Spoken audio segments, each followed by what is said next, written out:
বিশুদ্ধ ভাষাটা এত জরুরি যে আল্লাহ তাআলা তার প্রিয় হাবিবকে মায়ের বুকের দুধ থেকে বঞ্চিত রেখেছেন শুধু বিশুদ্ধ ভাষার জন্য।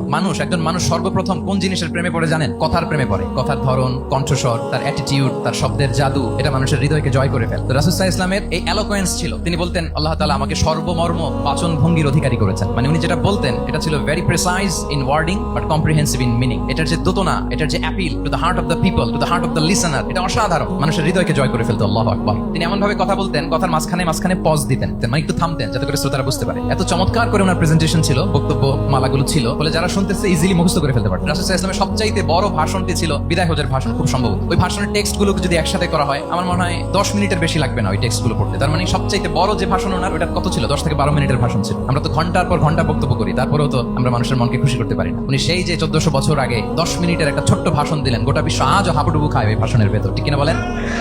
মাঝে মাঝে এমন আবেগঘন বক্তব্য উপস্থাপন করতেন সাহাবারা অশ্রুসিক্ত